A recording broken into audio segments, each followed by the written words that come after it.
Welcome to Dead Quiet Mysteries, the place where every cold case, chilling crime, and unsolved mystery is brought back to life. From vanished persons to twisted betrayals, we dig deep into the unknown to uncover the truth that others left buried. Before we begin, drop a comment and tell us which city and country you're watching from. We love seeing how far the mystery travels. Don't forget to hit that subscribe button and ring the bell icon so you never miss a case. Because here, some truths are only heard in the dead quiet. Nero Wolfe and the Case of the Crimson Thread.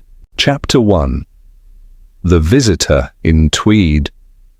It was a Wednesday, grey, damp, and the kind of day that makes a man consider soup before noon.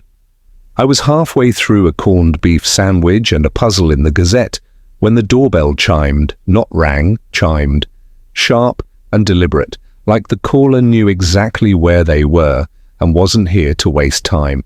Now, under normal circumstances, I'd have ignored it until the sandwich was reduced to memory, but Fritz was downstairs making his usual midday ballet in the kitchen, and Wolfe, naturally, was upstairs whispering sweet nothings to his orchids. That meant I, Archie Goodwin, Chief of Staff, Private Eye, and reluctant butler, was elected. I opened the door to find a woman dressed in storm-coloured tweed and a look that could curdle cream. "Mr. Goodwin?" she asked, voice tight, eyes sharper than the blade of a letter opener. "You found him?" I replied. "And you are?" "Clara Voss. I'm here to see Nero Wolfe." "We don't take drop-ins, but you look like you brought something worth hearing. Come in." She stepped inside, hesitant but resolved, like someone walking into a courtroom instead of a private residence. I led her into the office, where the massive desk, rows of books and heavy mahogany furniture always make people feel slightly smaller than when they walked in. Wolfe designed it that way. Intimidation by interior. I offered her a chair. She sat stiffly, clenching a thin leather handbag as if it contained a live grenade. I took the seat across from her and gave her a look that said, "Start talking." Instead, she reached into the handbag and removed a single sheet of paper, folded once, precisely, like it had been handled more than read. She handed it to me, without a word, typed, block letters, cheap paper, no salutation, no sign-off, just one line, "Stop asking questions or you'll regret it." I whistled. "Classy. When did this arrive?" "Yesterday morning. Slipped under my apartment door." "No envelope?" She shook her head. I gave the paper a sniff. Cheap ink, faintly chemical. Then I glanced at her. Clara Voss had the kind of face makeup couldn't soften. Angular, tightly drawn and framed by dark coiled hair, pinned with mathematical precision. She was in her mid-30s maybe, and carried the scent of iron will and cold perfume. "What questions were you asking?" I said.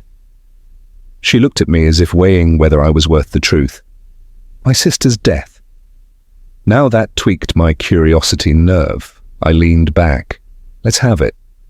"Her name was Lisette. She died 3 months ago, an overdose, they said. Sleeping pills, but I never believed it." "Why not?" "She was terrified of medication. She wouldn't even touch aspirin. And she had just started working for Armand Day. It was everything she wanted. Her designs were finally being noticed." "Fashion?" I said. She nodded. "High-end couture, competitive, ugly underneath the glamour." "And you started poking around?" "Yes," quietly. Asking people at the studio, her friends, the man she was seeing, just trying to understand what happened. And then this. I held up the letter. Her lips tightened. I'd seen the expression before. It's the face people wear when they realize fear has teeth. I stood. "Wait here, I'll see if His Majesty is taking audiences." Wolfe, as expected, was in the plant rooms communing with his orchids. I slid open the glass door and leaned in. "Client downstairs. Nervous? Tweed? Threatened?" He grunted. "Appointment?" "Nope." Another grunt. Lower pitch, slightly annoyed. She thinks her sister was murdered. There's a note threatening her to shut up. That got him. Wolfe doesn't mind death, but threats, especially anonymous, arrogant ones, irritate his sense of order. 5 minutes, he said. She waits. I return to the office. Clara hadn't moved, but her eyes had drifted toward the fireplace, unfocused. He'll see you shortly, I said. She gave the barest nod. Wolfe descended 5 minutes later, his considerable bulk draped in a brown robe, moving like a man whose joints were at war with gravity. He glanced at her once, then settled behind his desk. You are Clara Voss? Yes. Explain your purpose. Mr. Goodwin has briefed me insufficiently. She repeated the story, her sister Lisette's alleged overdose, her aversion to pills, the sudden career breakthrough, and now the threat. Wolfe listened, eyes half closed, fingers steepled. When she finished, he opened them fully and stared at her like a chessboard. Why do you suspect foul play? There were bruises on her wrists. The police dismissed them, and someone erased her final voicemails from her phone. I only found out because her roommate mentioned a missed call that didn't exist anymore. Wolfe said. That was as much praise as anyone could expect. Who else believes you?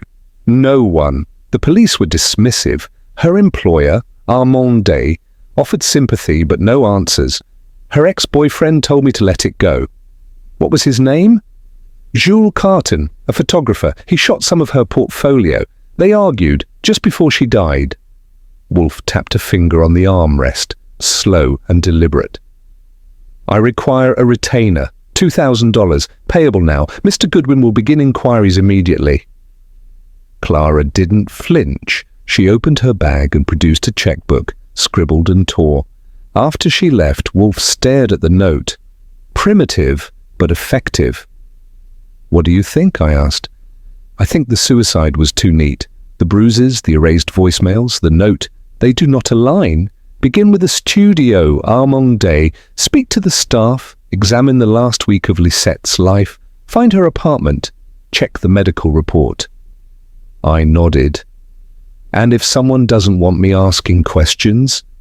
Wolfe's lip curled faintly. Then ask more, twice as loudly. Chapter 2. Stitches in Silk.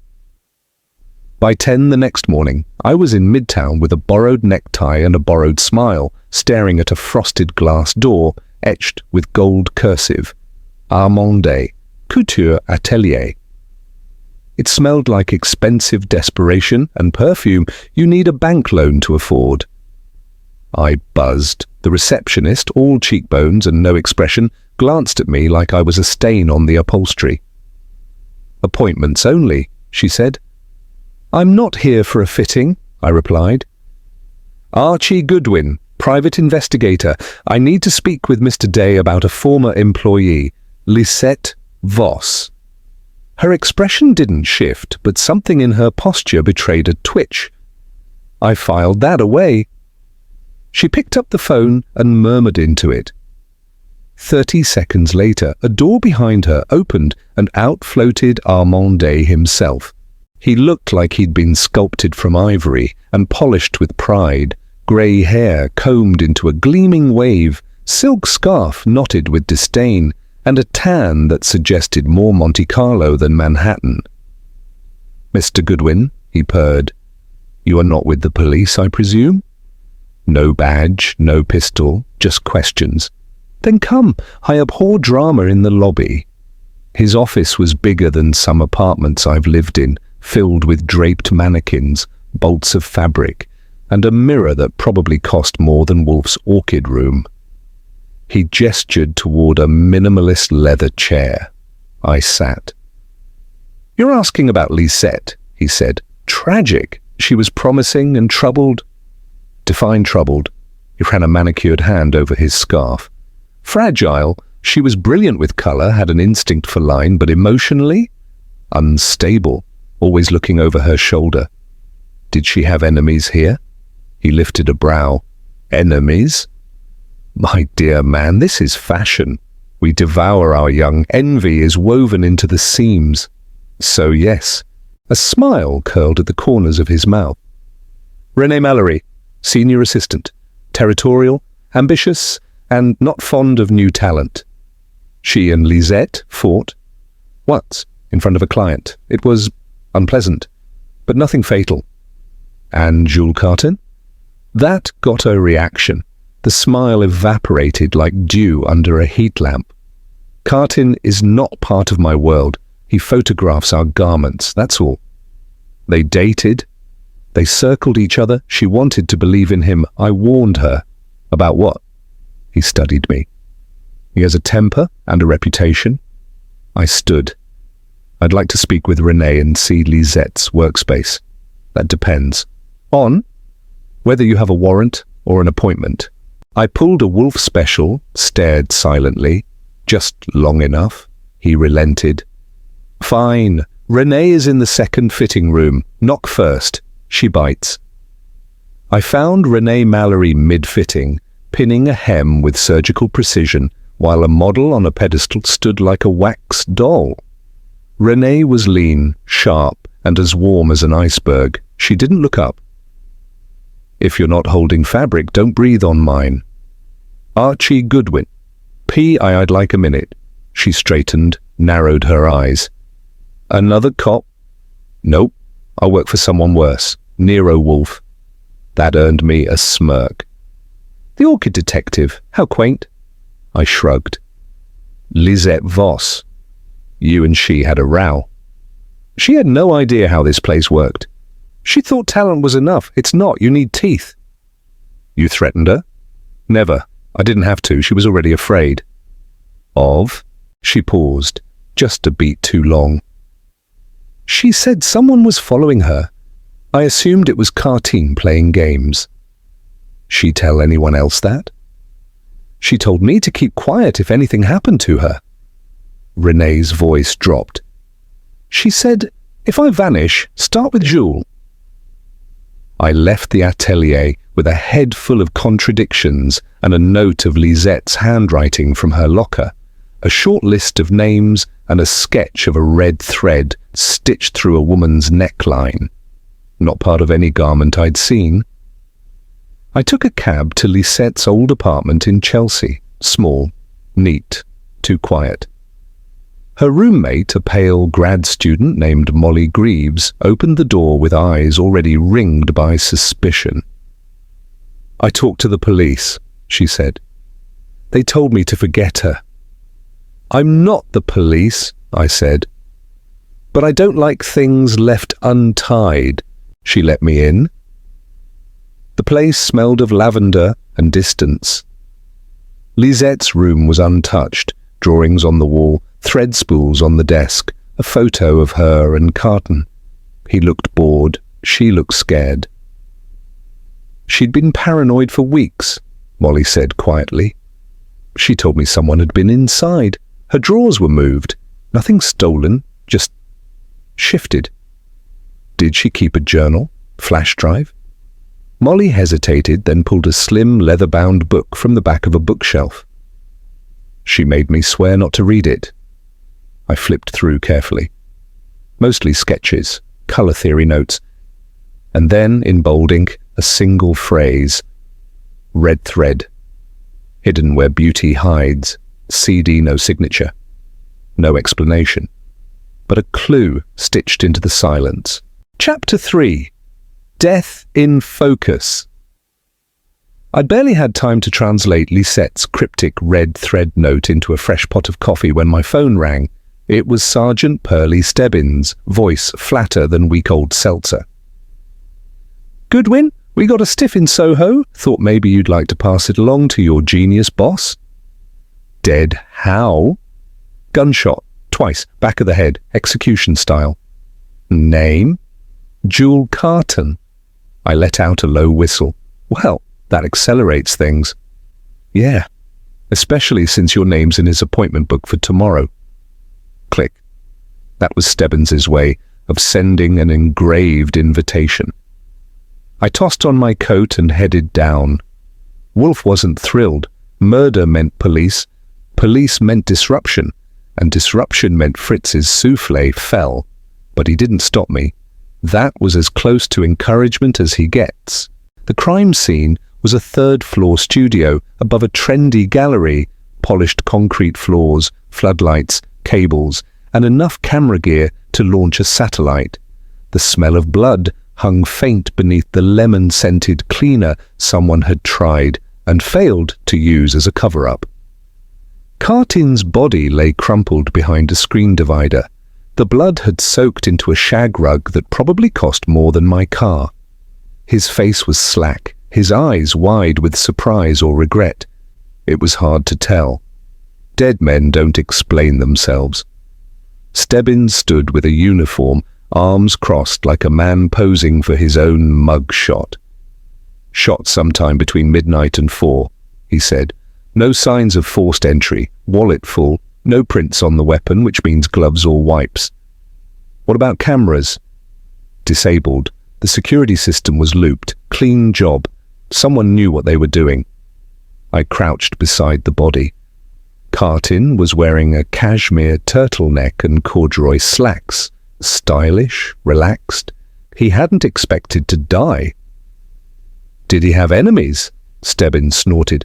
"Please, he was a photographer in fashion. He probably had more enemies than socks." I wandered through the studio. On one table sat a set of contact sheets, black and white film, developed old school. I flipped through until I hit a row that made my neck hair rise. Lisette. A series of moody portraits, eyes shaded, mouth tight, light knifing across her cheekbones. But in one frame, unposed, candid, she looked terrified. And behind her, just barely visible in a reflection, a figure, dark, blurred, watching her. "You see this?" I asked Stebbins. He squinted. "Could be a trick of light. Or a man in the studio who didn't want to be seen." I slipped the contact sheet into a folder. Wolfe would want it. There was more. On Cartin's desk, hidden beneath a sheaf of invoices, I found a small velvet pouch. Inside, a single crimson thread, looped carefully, almost reverently. Cartin hadn't just photographed Lisette. He'd kept something of hers, or something she'd hidden with him. By the time I made it back to the brownstone, rain had started its slow, annoying descent over the city, fitful, persistent, just enough to ruin the shine on your shoes. I brought the contact sheet and the red thread to Wolfe's office, where he was nose deep in a German monograph on cymbidiums. "You were right," I said. "Cartin's dead." He didn't look up. "Murder? Execution. Someone neat. Someone professional. No theft, no signs of struggle. And get this, his studio had a photo of Lisette, scared, with a figure reflected in the glass behind her, and a pouch with a crimson thread inside. That got his attention. He closed the book and extended a hand. I gave him the thread and watched him examine it with the delicacy of a jeweler inspecting a stolen diamond. "This thread," he said, "is silk. Hand-dyed. It matches a dye lot I've seen before, used in French haute couture embroidery. Difficult to acquire, impossible to duplicate. Could Armand Day have used it? Of course, but that proves nothing yet. What about Cartin's associates? I'm compiling a list, but here's the bigger problem. Lisette might have known something about Day's operations. Couldn't say aloud. She used designer's code, like that sketch, the red thread in the neckline. Maybe it wasn't just a drawing." "Symbolic concealment," Wolfe murmured. "A message disguised as fashion." He stood, which he only does when the stakes are real. "I will need everyone. Armand Day, Renee Mallory, Clara Voss, and Cartin's assistant, gathered here, soon. Mr. Kramer must also be informed." Kramer won't like it. He rarely does, but he comes nonetheless. I headed back into the rain to chase down more ghosts. If someone had killed Lisette, then Cartin had gotten too close to the truth. and whoever held the thread was starting to pull. Chapter 4. Blood on Silk. I once spent 6 hours tailing a man who turned out to be a travelling saxophonist, with a bad sense of direction and worse taste in sandwiches. By comparison, navigating Manhattan's fashion elite made that look like a Sunday nap. At Wolfe's direction, I circled back to the House of Silks and Shadows, Armand's couture atelier, to ask questions nobody wanted to answer. This time, I didn't bother with the receptionist. I strode straight through the lobby, tossed a casual emergency fitting over my shoulder, and helped myself to the hallway, lined with fitting rooms and pattern archives. The smell of starch, lavender, and perfume chased me. I found Renee Mallory again, this time hunched over a dress form, stabbing pins with the same enthusiasm most people reserve for tax season.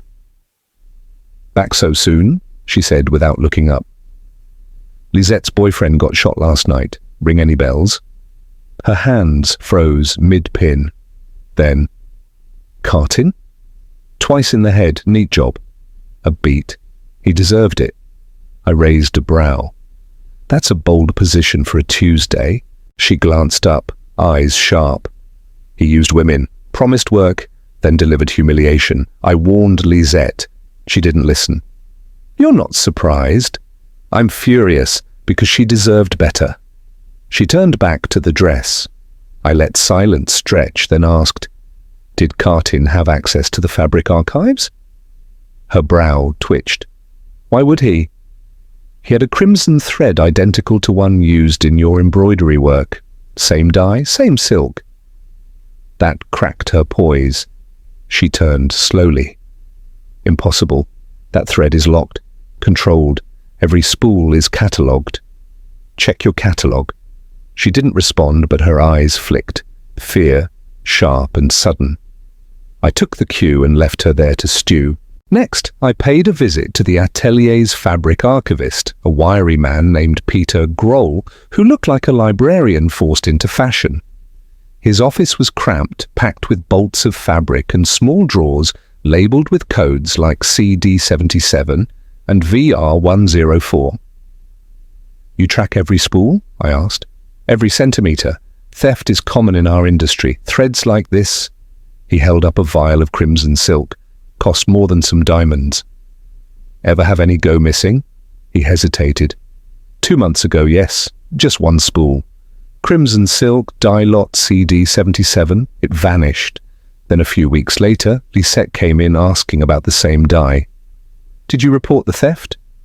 "To Armand. He told me to forget it. Said the loss would be written off." "And Lisette?" She asked questions. Too many. About materials, delivery records, and people.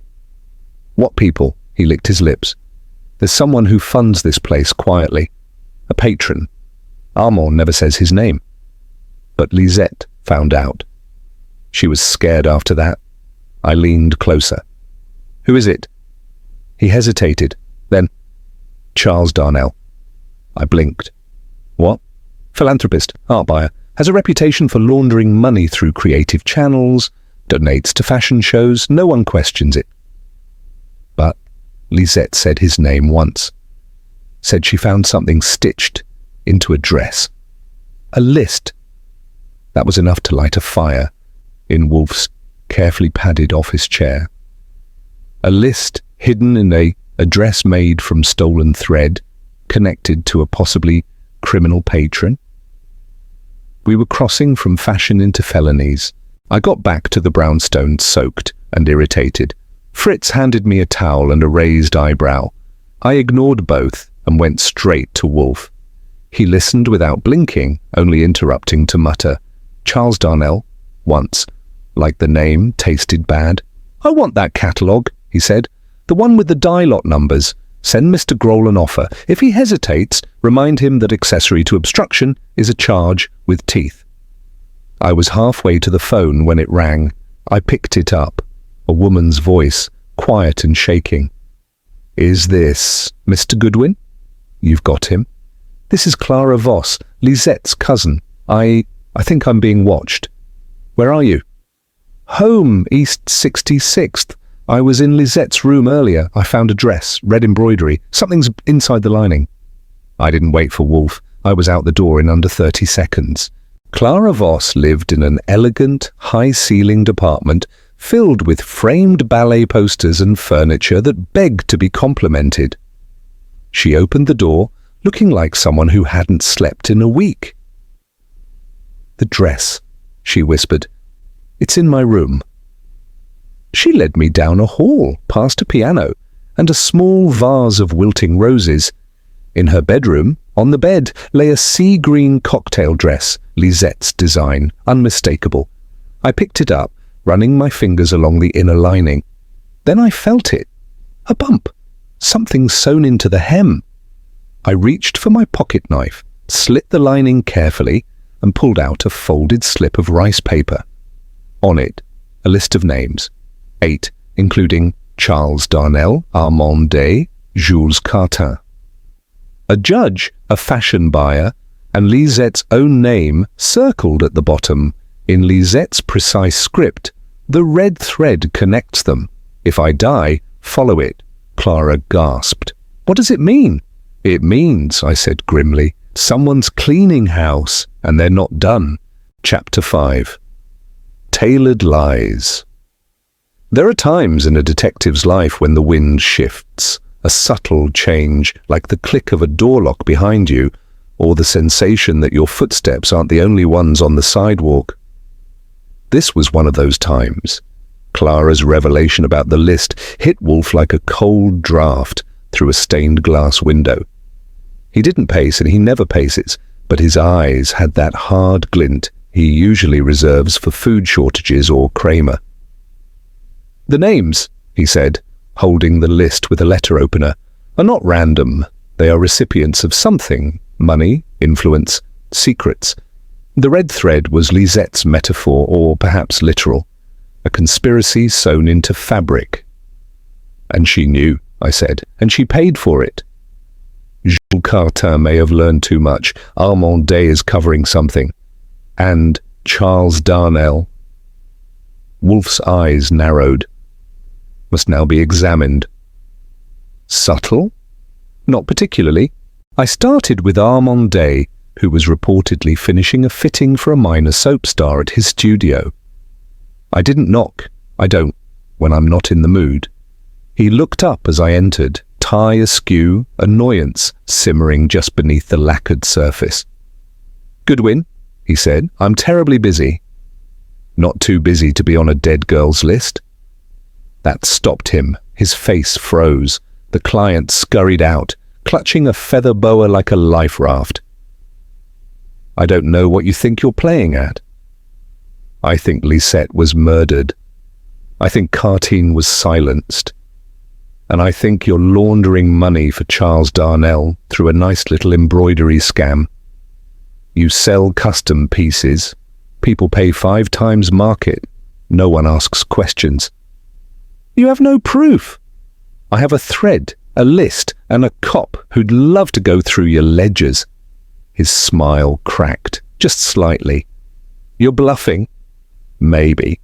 But he was sweating now. He grabbed a crystal decanter and poured himself something amber and expensive. "I warned her," he said finally. "Told Lisette not to dig, but she couldn't stop herself. She found a name, Darnell's. Said she'd seen it sewn into a lining along with bank codes. She wanted to blow the whole thing open." "Why didn't you?" "I'm not suicidal." That part I believed. Outside, I pulled out my phone to update Wolfe, but a rustle behind me made me turn. Just in time to see a man across the street duck behind a parked van. I stepped off the curb, fast. He ran, mid-30s, trim, wearing a tan trench coat that didn't match the weather. I gave chase. He'd zigzagged through traffic like a squirrel with poor judgment. I followed through Soho's side streets, over wet concrete and under scaffolding, until he darted into a narrow alley. Bad choice. It was a dead end. He turned, panting. Up close, I got a better look. Gaunt face, nervous eyes, a camera bag slung across his back. "You a photographer?" He didn't answer, just charged. I sidestepped. He clipped the wall and went down hard. I grabbed the bag, popped it open and found rolls of film, a notebook, and a zoom lens with a cracked casing. In the notebook, photos of me, Wolfe's brownstone, Clara's building. "You've been tailing me," I said. He wheezed. "You're not supposed to find it." "Find what?" He passed out before answering. The notebook had one more page filled with coordinates and a time, 6 p.m., today's date. Back at the brownstone, I filled Wolfe in while Fritz patched up my elbow. "A tale," Wolfe said, frowning. "Someone observing us means they are either frightened or foolish. Both are dangerous."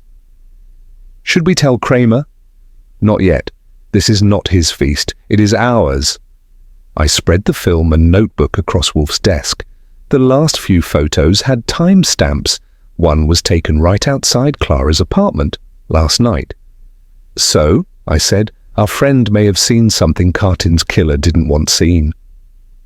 "Then he must be protected." "From who?" Wolfe tapped the list. "We don't know yet, but we can narrow it." He held up Lisette's slip again. She did not merely make a list. She placed her own name among them, circled. Why? Sacrifice? I guessed. Number A key. Perhaps a connection only she understood. Wolfe sat back. "We must speak to Charles Darnell." "Invitation or summons?" "Summons." That night, while the city hummed and steamed under the weight of its secrets, Renee Mallory called. "I know who was with Lisette the night before she died," she whispered.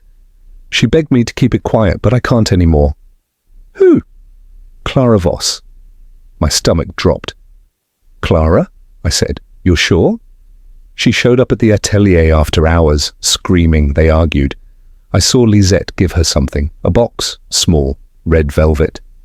"Did Clara take it?" "Yes." And then Lisette disappeared. Chapter 6. Velvet and Poison. When Renee Mallory told me Clara Voss had taken a red velvet box from Lisette the night before she vanished, my gut twisted like a bad tune on a warped record. Wolfe always says, "Do not trust fear when it masquerades as grief." Clara had been playing the fragile cousin too well. Time to see what her act was hiding. I paid her another visit, this time without calling first. She opened the door with that wide-eyed innocence I was starting to find irritating. "Archie," she said, "is something wrong?" "Yeah," I said, stepping inside. "Turns out you left out a scene from your tragic little play, something about Lisette handing you a red velvet box." Her smile flattened. "You spoke to Renee?" "I did. She saw you, so let's stop pretending." Clara sighed, leading me into the living room. Her hands trembled as she poured tea into porcelain cups that probably cost more than my rent. "Yes, Lisette gave me something," she admitted. "She said if anything happened to her, I should keep it hidden." "Hidden from who?" "She didn't say, but she was terrified. Her hands were shaking. She said she'd uncovered something stitched into the lining of a commissioned gown for Charles Darnell." "Stitched?" Clara nodded. "Codes, bank accounts, offshore numbers." She thought Armand and Darnell were using the atelier to launder money through fake couture orders. "And the box?" "I hid it." I raised a brow. "Where?" "In the guest closet inside an old violin case." Classy. I retrieved the case and popped it open. Inside was a small red velvet box, sealed with gold embroidery. I opened it, slowly. Inside, a flash drive, a strip of crimson silk, and a thin, hand-penned note. "The list is only the surface. This goes deeper. If I die, tell Wolfe. L." I didn't like the smell of this, not the literal smell, lavender and lemon polish, but the scent of something foul under polished surfaces, and I was right to be suspicious, because 20 minutes later, Clara Voss collapsed. We were still in her apartment when it happened. I had just pocketed the flash drive, and she was halfway through a sip of tea When her eyes widened, pupils shrank, and the cup slipped from her hands, shattering. She hit the floor like a marionette with its strings cut. I called 911, then Wolfe. "She's still breathing," I told him. "Barely. Someone knew she was going to talk, and they poisoned her tea." Wolfe didn't shout. He didn't need to. "Bring the box," he said, and informed Kramer. By the time I got back to the brownstone, the office was staged like a war room. Wolfe was behind his desk, the curtains drawn, the orchids properly ignored. Fritz brought in a tray of black coffee and lemon cake, untouched.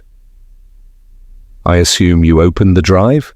"I did," I said, plugging it into Wolfe's secure laptop. On it were scanned invoices, coded garment IDs, and an encrypted ledger. Wolfe's eyes flicked across the screen, his lips tightening. "Names, dates, dollar amounts disguised as inventory. Darnell is the financier. Armand's atelier is the front. Lisette was decoding the operation through fabric shipments. Cartin, the photographer, probably found out too much. That's why he died." "And Clara?" "She held the final key, the flash drive. But someone anticipated that. Poison was the simplest solution." I sat back. "Someone's watching every move." "Yes," Wolfe said grimly, "and that someone is coming for us next." At 6 that evening, Charles Darnell arrived. He wore a tailored three-piece suit and a smile that didn't reach his eyes. Mid-60s, silver hair, an accent that had been polished by tutors and softened by money. "I must say," he said, "I expected a larger operation." "You've come," Wolfe said, "because you know the walls are closing." Darnell sat without invitation.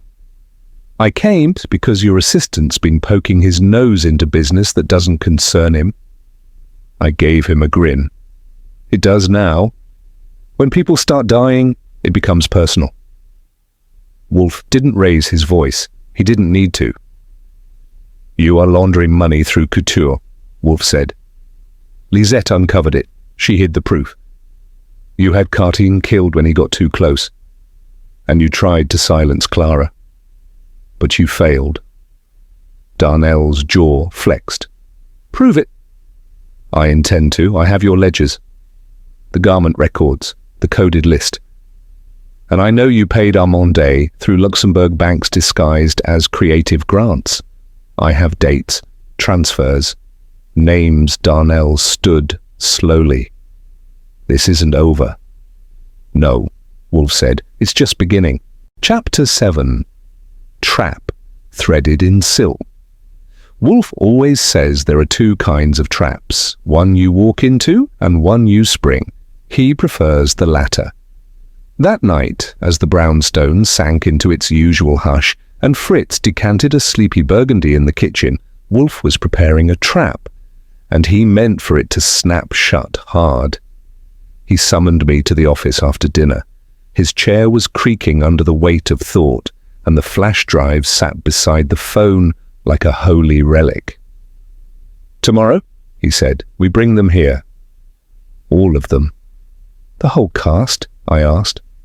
"Kramer's going to love that." "Kramer can attend or not. His absence will not hinder logic." Wolfe steepled his fingers. "Tonight, however, you must find something that has eluded us, the motive behind Lisette's decision to break silence. She could have run, but she didn't. She made a list. She left clues. Why?" "You want me to go knocking on doors with a murderer on the loose? You've done worse." "True. I started with Renee Mallory, our soft-spoken seamstress with a nervous tic and a habit of underplaying. She opened her door on the first knock, in a robe and silk scarf, and blinked like I'd pulled her out of a dream she hadn't been enjoying. "I already told you what I know," she said. "I'm sure you did," I replied. "But I need you to tell me something you haven't." She hesitated. "Lisette didn't just find Darnell's name, did she?" I asked. Her eyes shifted. "Number." "She found something worse. She found out who gave him access." I stepped in. "Start talking." Renee sat down on the couch, hugging a cushion like it could absorb guilt. "She found out about me," she whispered. "About how I introduced Darnell to Armand. How I let it happen. I didn't know what they were doing at first, but later I knew." "And Carter?" "He figured out I was the one who let Darnell use the atelier's backroom for private fittings. He said he'd go public unless I confessed to Lisette." "So you confessed?" She nodded, tears glistening. "Lisette said she forgave me, but she said it had to stop. She said she was going to Wolfe." I leaned in. "Did you kill her?" "No," her voice cracked. "I couldn't. I loved her like a sister." I believed her, but her guilt painted a new layer over the canvas. She hadn't pulled the trigger or mixed the poison, but her cowardice had helped build the machine that got Lisette killed. I left her there, shaking, silent. Outside, the air was slick and heavy. A taxi hissed by, and somewhere a car alarm chirped like a nervous witness. I had a cab drop me 3 blocks short of Armand's townhouse. I wanted to see if the haute couturier kept late hours or buried evidence after dark. His windows glowed faintly behind gauze curtains. I circled the block, ducked down the alley and found a side door cracked open. I knocked. No answer. "Armand," I called, pushing it open. Inside, the lights were low. The smell of starch and lavender hung in the air, masking something faintly bitter underneath. I moved carefully, past the rack of gowns, past the cutting table, into the back office. A drawer was open, files missing. Suddenly a shadow moved behind me. I turned just in time to duck.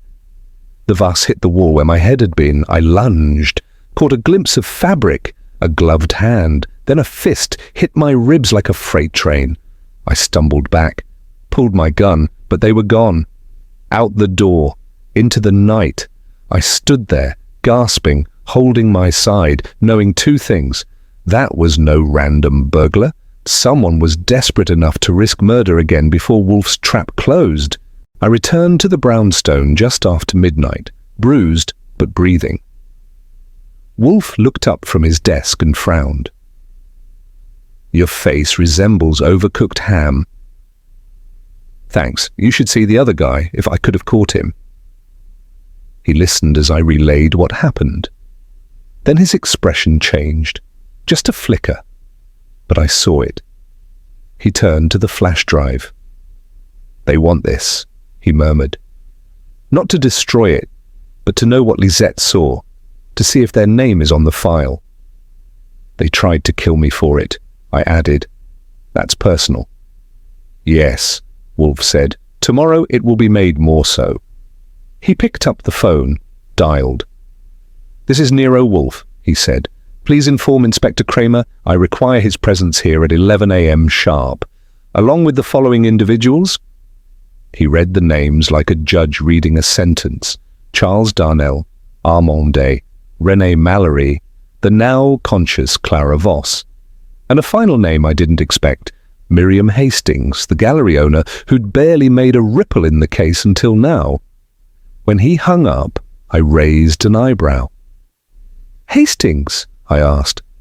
She knew Lisette long before the atelier. Her connection to Darnell is not as distant as she claimed. Wolfe settled back. "Tomorrow we end this." Chapter 8. The Silk Noose. At precisely 11 a.m. the stage was set. The Brownstones' office was packed tighter than a Fifth Avenue sample sale. I'd rearranged the chairs myself. Wolfe doesn't rise for anything less than national collapse. So he was already behind his desk, fingers templed, eyes half-lidded but seeing everything. Inspector Kramer stood with his arms crossed near the bookshelves, chewing the stub of a cigar like it had insulted his mother. His mood soured further every time he glanced at me. In the chairs, Charles Darnell, smooth and simmering, in a pinstriped suit and an air of amused contempt. Armand, pale as lace, with twitchy hands that kept stroking an invisible crease in his slacks. Renee Mallory, brittle as cracked glass, her eyes darting like she was looking for the exit. Clara Voss, pale but recovered from her poisoning, watching everyone like a silent jury. And Miriam Hastings, sleek in steel grey, art gallery polish, and one arched brow that said, "I'm above all this." I closed the door and leaned on it.